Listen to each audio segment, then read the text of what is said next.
This is the Stephen A. Smith Show podcast. I'm Stephen A. Yeah. Hour number 2 of the Stephen A. Smith Show.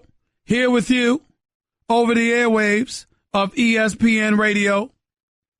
Sirius XM Channel 80, over 250 plus markets across the United States of America. On your check your FM AM local listings, please. The Stephen A. Smith Show on ESPN Radio. Number to call up as always is 888-729-3776. That's 888-SAY-ESPN. Lots of stuff to get into. First hour I spent talking about Chris Paul, CP3. How is the president of the Players Association, you simply cannot find yourself in a situation that he found himself in. I'm not accusing him of instigating anything. I don't know all the details about what happened. I know, according to my sources, Trevor Ariza came into the locker room. Chris Paul was behind him. Ultimately, James Harden came over there. And outside, 6 members of the Houston Rockets were outside trying to get into the locker room, but the door was locked and they couldn't get in. And Chris Paul knew a back entrance because of his days with the Los Angeles Clippers. And DeAndre Jordan had to stop them from coming into the locker room, and Patrick Beverley ultimately stepped into the equation. They walked in there. Trevor Ariza walked in there looking for Austin Rivers and Blake Griffin. That's what we know. My point was, you're CP3. You're the president of the NBA Players Association. You cannot find yourself in that situation. CP3 is one of the best professionals I know. Superstar, Hall of Famer, great guy, good man, great role model. This is not casting any aspersions on him, and I'm not trying to provide an excuse for any of you two. But I'm simply saying you can't find yourself in that situation, especially on the day we're honoring and celebrating the life of the greatest civil rights leader we've ever known, and Dr. Martin Luther King Jr. You just can't do it. It's a bad look. And I also mentioned the fact that this is the Colin Kaepernick era. You got a whole bunch of folks out there because a president successfully hijacked the issue and turned attention away from where it should have been, which was oppression, racial inequality, police brutality, etc., and turned it into an issue about the flag. Clearly, there are millions upon millions of people who have sided with them. The NFL ratings themselves show that and prove that. And because of it, you can't find yourself in that situation. Because as a black athlete, let's call it what it is. You're under attack. The Colin Kaepernick era is here. Rightly or wrongly, fairly or not, it's what it is. Folks who are not black, who patronize the NFL and the NBA brand and beyond, are looking for the slightest excuse to turn their backs on a sport because of the players playing in it. You have to be careful because it's about mass appeal more than it is anything else. And if you alienate 66% of the population or beyond, you're going to find yourself in a world of trouble. Financially, monetarily.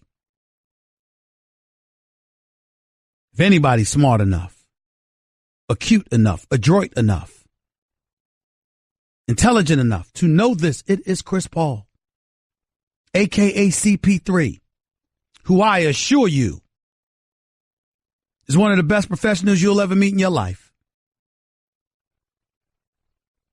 LeBron James has it down pat. He knows what to do and what not to do. He's usually doing everything right, which is why so many people consider him a phony, because he's too good to be true, because he's the closest thing to perfection as a professional athlete as you can get. That you actually question his authenticity because of how damn close to perfect he is.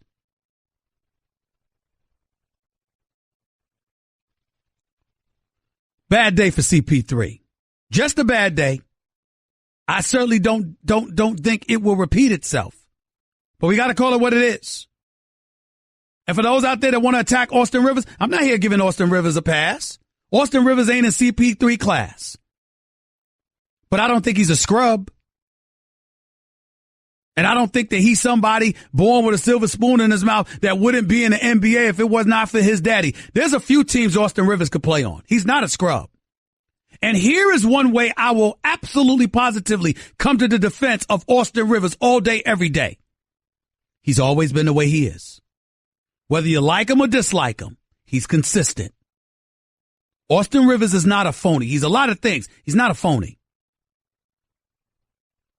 He is who he is, and he's unapologetic to it. I mean, hell, it causes daddy headaches sometimes because he is the way that he is. Whatever that may be. He don't care. He's real. Give him credit for that. And he's not a scrub. And him talking on the sidelines, that's fine. He was dressed in a suit. He didn't go into anybody's locker room trying to start a fight. And thank God DeAndre Jordan was there to stop all of that stuff from escalating, according to my sources. It's not a good look. It just isn't. CP3, the only reason I'm holding him accountable is two reasons. Number one, it's clearly residue from his days with the Clippers because he didn't have the greatest relationship with Austin Rivers and Blake Griffin nor Doc Rivers in the end. And now that's come to light. The other reason I'm holding him accountable is because of his stature and his position. You are the president of the Players Association. You cannot find yourself in that position. 888-729-3776. That's 888-SAY-ESPN. The other thing I want to get into was last night and the Golden State Warriors beating the Cleveland Cavaliers 118-108. LeBron James and Kevin Durant had 32. Klay Thompson chipped in with about, I forgot how much he scored. I know Steph Curry had 23. All three of them shot better than 53% from the field. And see, this is the difference. Golden State has marksmen. They can shoot, plus they make free throws. LeBron James goes 8 for 13 for the free throw line. Kevin Durant hits all 10 of his free throws. Kevin Durant's a career 88% shooter for the free throw line. This dude's a marksman, man. Golden State plays together. They play unselfishly. They get their bench players involved. Cleveland doesn't do such things, which is why my sources tell me Tristan Thompson and others, other role players, went upstairs to talk to Cleveland Cavaliers brass about how things need to change. Isaiah Thomas still working off rust.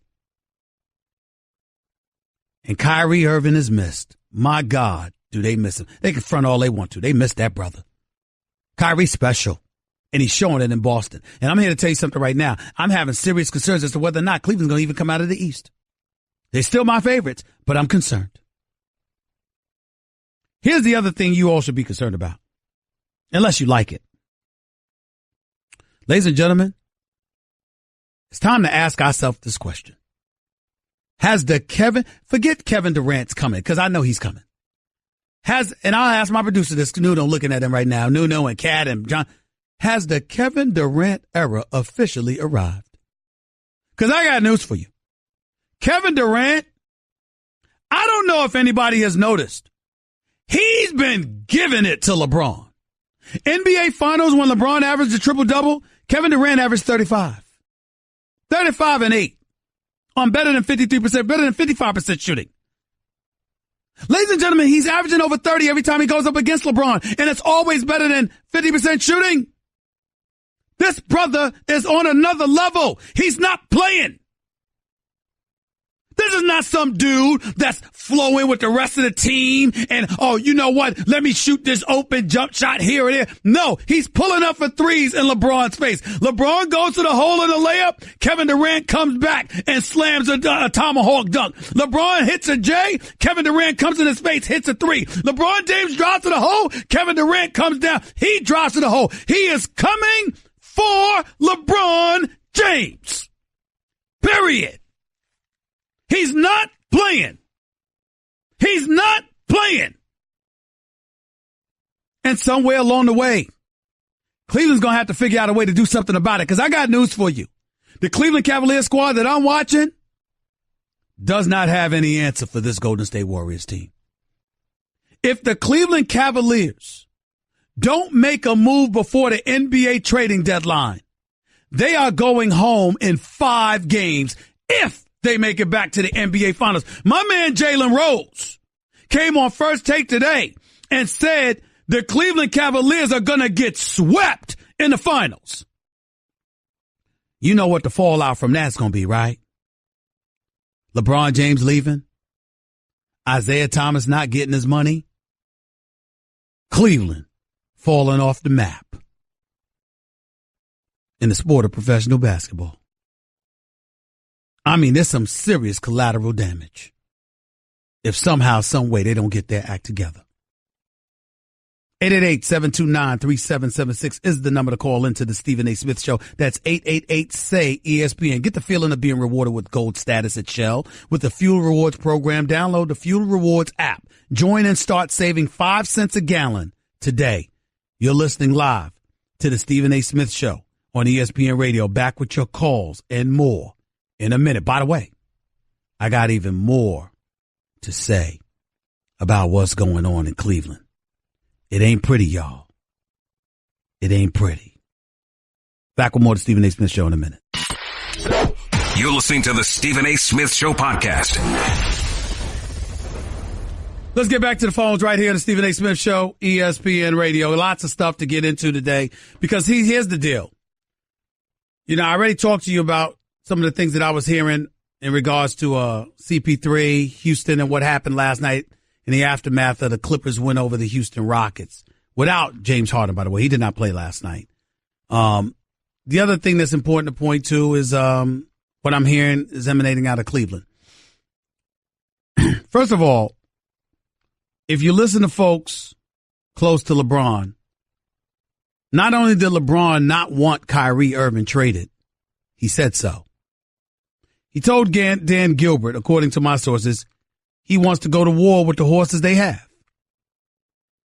Dan Gilbert tried to use that moment to get a 3 to 5 year commitment from LeBron James to stay in Cleveland. LeBron refused to do that. As a result, Dan Gilbert has been salty ever since. And according to some folks in Cleveland and in NBA circles, Dan Gilbert refuses to do anything else to improve the basketball team.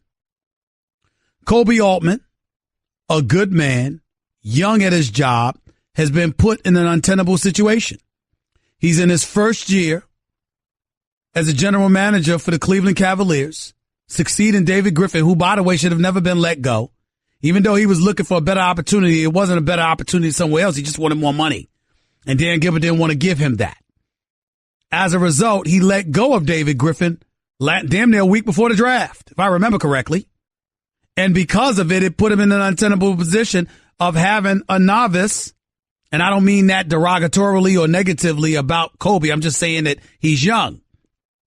Because you have an owner who you're trying to appease on a championship squad that clearly needs a piece in order to to conquer the Golden State Warriors. And it's nobody's trying to say that LeBron James doesn't respect Isaiah Thomas, doesn't respect Jamie Crowder, doesn't respect those guys that doesn't believe that they could play. Nobody's trying to say that. Nobody's trying to remotely imply that. What I'm saying is that everybody and their mother knows they ain't Kyrie. Isaiah Thomas off of hip surgery ain't Kyrie. Crowder ain't Kyrie. LeBron knows that. And would have preferred riding the war with the horses he had. But wasn't going to re-up. Dan Gilbert is circulating around the NBA, ticked off that LeBron James has the franchise in the palm of his hands right now. And so there's dissension. Meanwhile, you got Tyronn Lue that's got to coach this team. You got Tristan Thompson looking for minutes. You got Kevin Love that was asserted into the starting lineup and Thompson coming off the bench. You got Crowder trying to find his way, how to ingratiate himself with the offense. You got Isaiah Thomas looking for his money. You've got LeBron James undecided as to whether to stay or go. You got Dwayne Wade in the mix, which compromises the continuity that LeBron and others had with J.R. Smith. It's obviously affected J.R. Smith's play because when's the last time he's been relevant? I mean, the list just goes on and on. So it doesn't seem to be all right. Now, it's just a 4-game losing streak. It's no big deal. Cleveland will make amends. They'll correct the ship. They'll be right. But we all know they're measured against whether or not they could beat Golden State.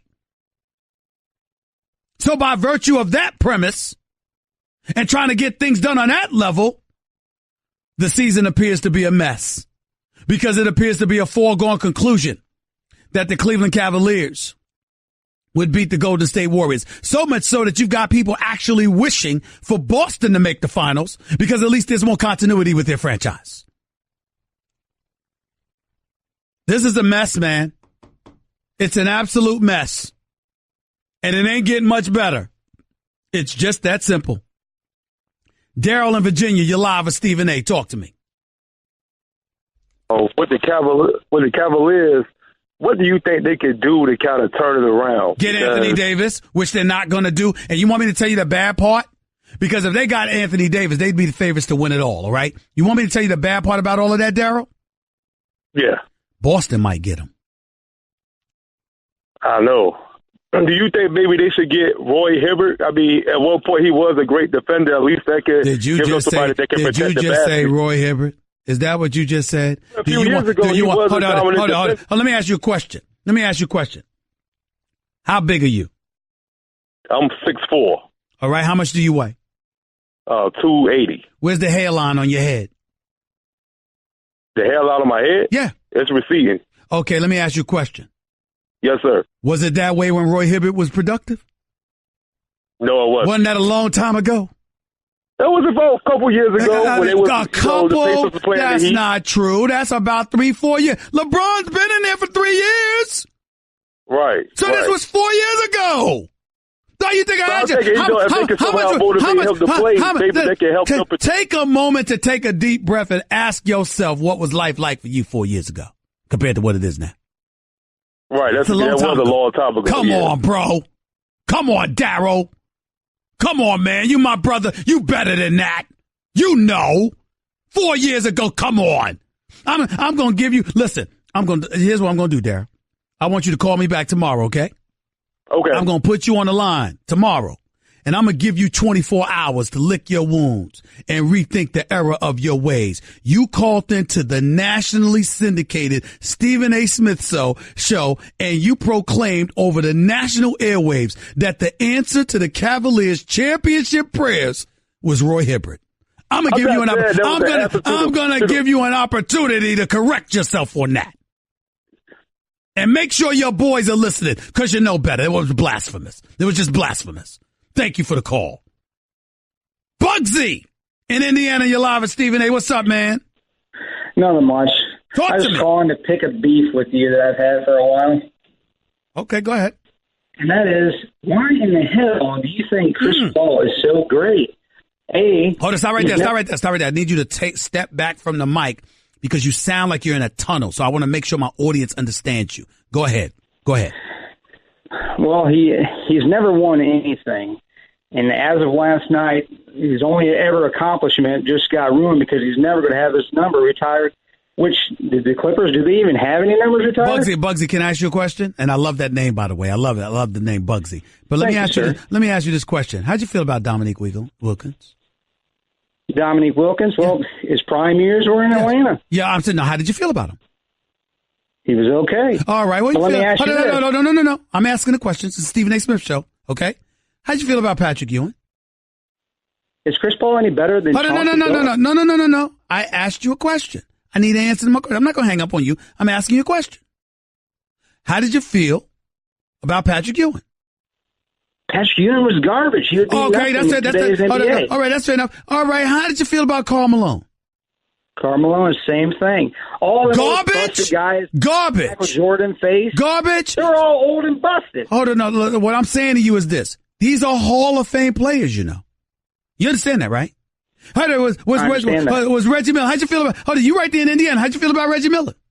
He could bang the three, but he's no Steph. He's no Steph, but he could bang the three. You're talking about one of the greatest shooters in the history of the NBA, and because he wasn't the greatest, that don't make him anything. How you sound, Bugsy? Chris Paul's nothing. Well, what has he ever done? He ain't never done nothing. Can I ask you a question? Can you win a game by yourself? That's it. Can you win a game by yourself? Yeah. Look at LeBron against the Pistons. Goodbye. You sound ignorant. I tried to help you. You just finished saying you can win by yourself. You cannot. And essentially, you're going to give me the greatest ever, and you're going to say if somebody doesn't measure up to them, they're a bum. Patrick Ewing a bum? That's just flat out ignorant. Bugsy, get a chill pill. Get it together. 888-729-3776. That's 888-SAY-ESPN. More to Stephen A. Smith Show on ESPN Radio in a minute. Guess what? You're in the middle of the Stephen A. Smith Show podcast. Damn it, I mean it! This is Stephen A. Smith Show right here on ESPN Radio. 888-729-3776. That's 888-SAY-ESPN. ESPN Radio is presented by Progressive's Home Insurance. Get your quote at Progressive.com today. Back to the phones we go. Stephen A. Smith Show, 888-729-3776, 888-SAY-ESPN. Raul in Miami, you're live with Stephen A. Talk to me. Stephen A., what's happening, man? Talk to me, my brother. How are you? Too much going on, man. Too much going on. Tell me about it.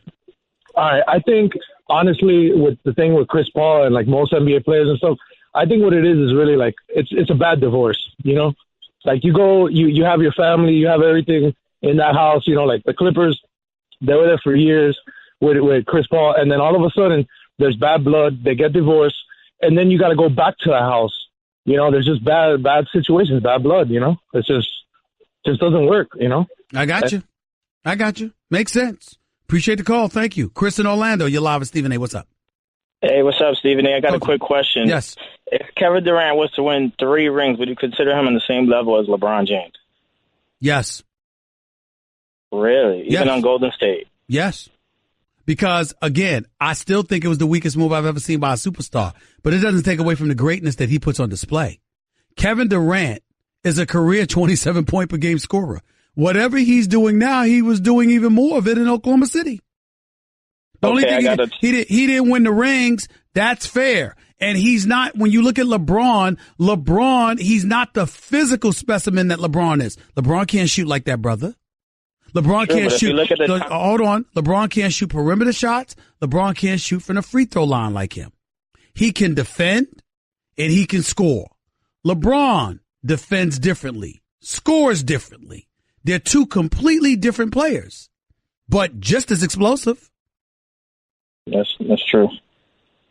I got an idea on how he could be bigger than LeBron, though. Go ahead. I'm a New York Knicks fan. I think if he was to go to a big franchise like New York, he'll be bigger than LeBron. He'll be bigger than Kobe. All he has to do is win one ring outside of another Golden State ring. He won't be bigger than Kobe. He won't be bigger than Kobe. He won't be bigger. That I can promise you. He's not going to be bigger than Kobe. He's not going to be bigger than 5 rings for one of the greatest franchises in the history of sports, which is the Los Angeles Lakers. He's not going to be bigger than Kobe. But he's going to be up there. And let me tell you something. You got to remember, Kobe doesn't have 5 NBA Finals losses. LeBron, do you understand that if things go the way that they're going, LeBron James is going to have 6 Finals losses on his resume? LeBron is on the verge of being mentioned in the same sentence as Jerry West.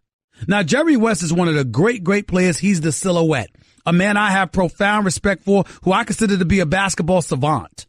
And it ain't his fault that he's 1-8 in the finals. But you do remember that. And LeBron James has 3 rings, not 1, so that's good. But LeBron James is on the verge of losing his 6th NBA Finals. You realize that? No, yeah, you're right. Take it easy. Have a good time. Be here. In Indiana, you're live with Stephen A. Talk to me. What's up, Stephen? How you doing? I'm good. Talk to me, bro. Is our standard that low that Chris Paul is a Hall of Famer? Well, you could say that, but look at Reggie Miller, who hasn't won a championship. Look at Chris Mullin, who hasn't won a championship. The Patrick Ewings of the world, who hasn't won a championship. The Karl Malones and John Stocktons, who haven't won championships. I mean, there are plenty of people who haven't won championships. So what happens is you look at their great individual abilities. And from an individual ability standpoint, there is no question that Chris Paul is a Hall of Fame talent as a point guard. Man, I don't know. I said as a talent. You understand? In other words, what I'm saying, let's say, for example, let me give you a perfect example, and I'll work with you with this, Beham, because I can understand where you're coming from, okay? I want you to listen to me and listen to me good, okay? Okay.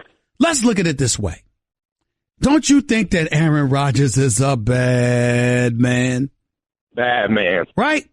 Let's eradicate the 1 Super Bowl championship he had when he beat the Steelers, right? Right. Let's say, for the sake of argument, just for a moment, that Aaron Rodgers never won a Super Bowl title. But he plays the way that he's been playing.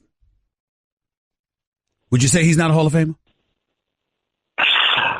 I just think the standard's a little lower in the NBA. That's why I was asking. I feel you on that, and that may very well be a legitimate point. I understand where you're coming from. But my problem, my point of contention with you is individual talent that the mind's eye can see cannot be ignored because as a team, you couldn't come together and win a championship.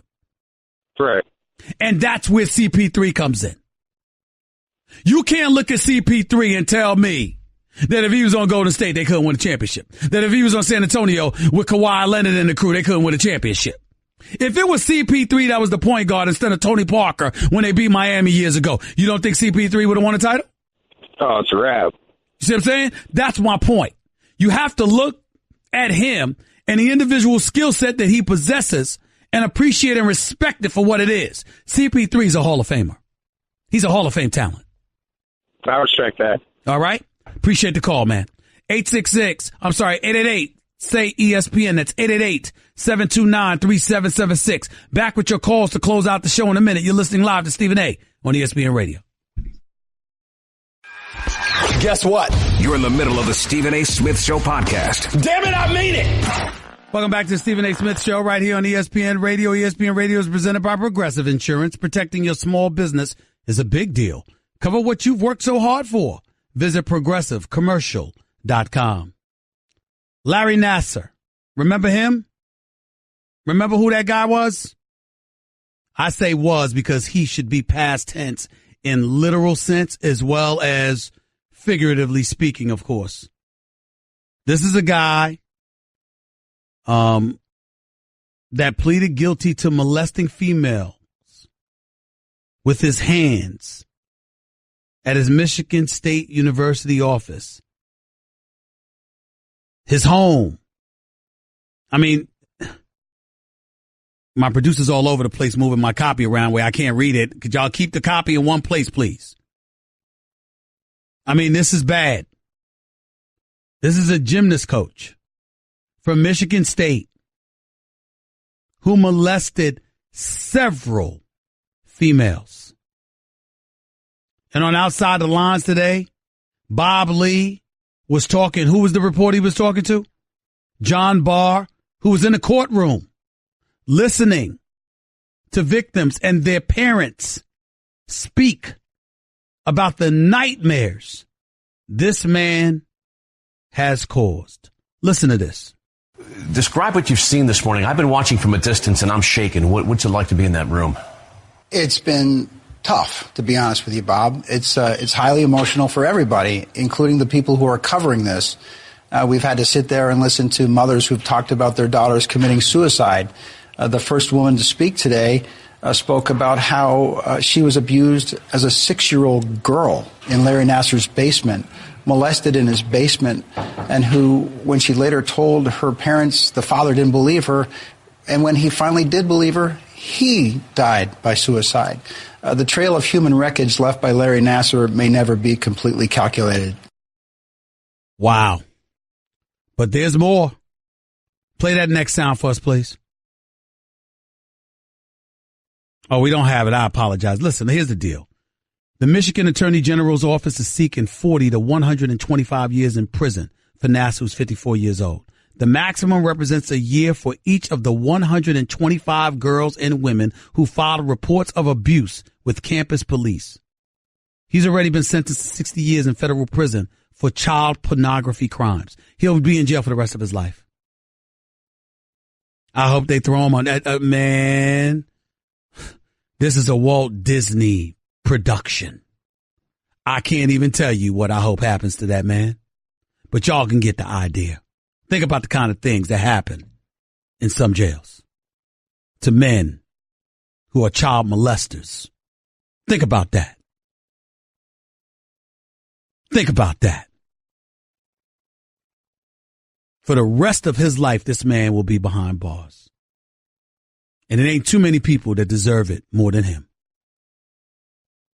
Back to the phones we go before we get on out of here. Let's go to Jordan in Washington. You're live with Stephen A. Go ahead, Jordan. All right, a couple quick points and one question. First point, that guy was smoking something because Chris Paul is one of the last dying breeds of a quintessential point guard who actually supposed to do the point guard job. Number two, Philadelphia will lose if they play like that. Their offense plays the way they played. The defense won a game for them. But their offense played the way they played, they're not going to win on Sunday. And number 3, Martin is my favorite show, too. I have to ask you, what is your favorite character on Martin? My favorite character on Martin? Yes, sir. I mean, who's the karate guy? The one he plays. The characters he plays. Yeah, I know that. I'm saying, who's the one that does the karate?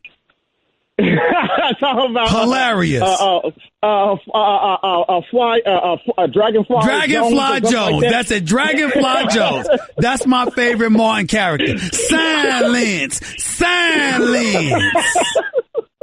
It's on. Oh, it's hilarious. Appreciate the call, bro. Thank you so much. Mike in Denver, talk to me. You live with Stephen A. What's up, big boy? How you doing, man? Just 2 quick things. Yep. Chris Paul, that's a bad look for him last night. He know better than that. Mm-hmm. Like you say, president of the Players Association, you got to get that. Make sure that don't happen no more. And Kevin Durant is coming. You and Will have been touching on it, but I've been knowing it too, and there's other people that know it. He's doing everything he want to do with LeBron out there. I'm not going to get it wrong. LeBron is, he's up there, the best player right now. But if Golden State knock him off again this year and he have another performance, I think we're going to have to move him over, Stephen A. What you think? I think so. No, well, listen, man, the way that, LeBron better get someplace where he start winning again because they ain't beating Golden State. Not unless they get somebody like Anthony Davis. They pull off some kind of blockbuster. It ain't going to happen. I'm telling you that right now. Will Kane will talk to y'all more about that. He'll be in several markets throughout the country.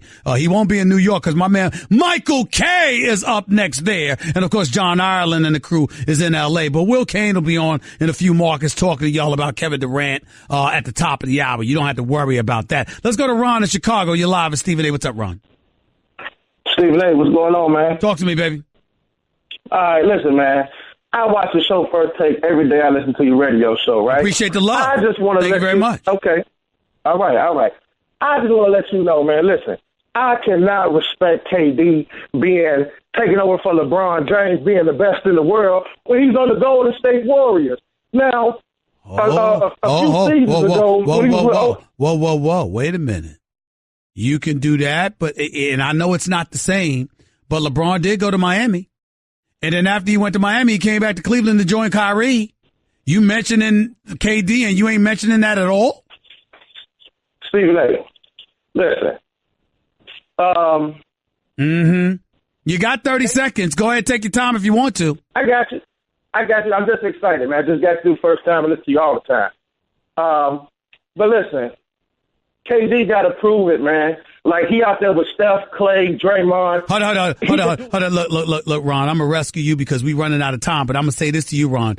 The reigning NBA Finals MVP who averaged 35 and 8 has to prove it?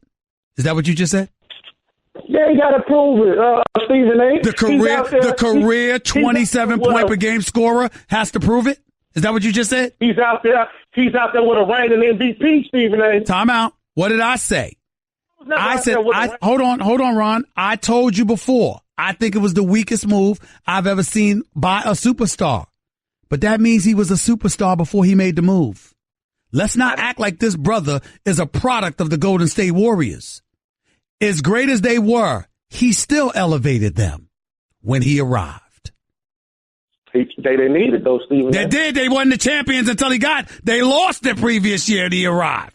So that's not true. But you can call back tomorrow, Ron. I'm happy to check you. And I appreciate you listening to me from Chicago. Appreciate the love. Ain't nothing but love for you, bro. Ain't nothing but love for you. Got to sign off now, but I'll be back in 22 hours from now. Until then, this is Stephen A. signing off for the Stephen A. Smith Show on ESPN Radio. 22 hours from now. Peace and love. That's just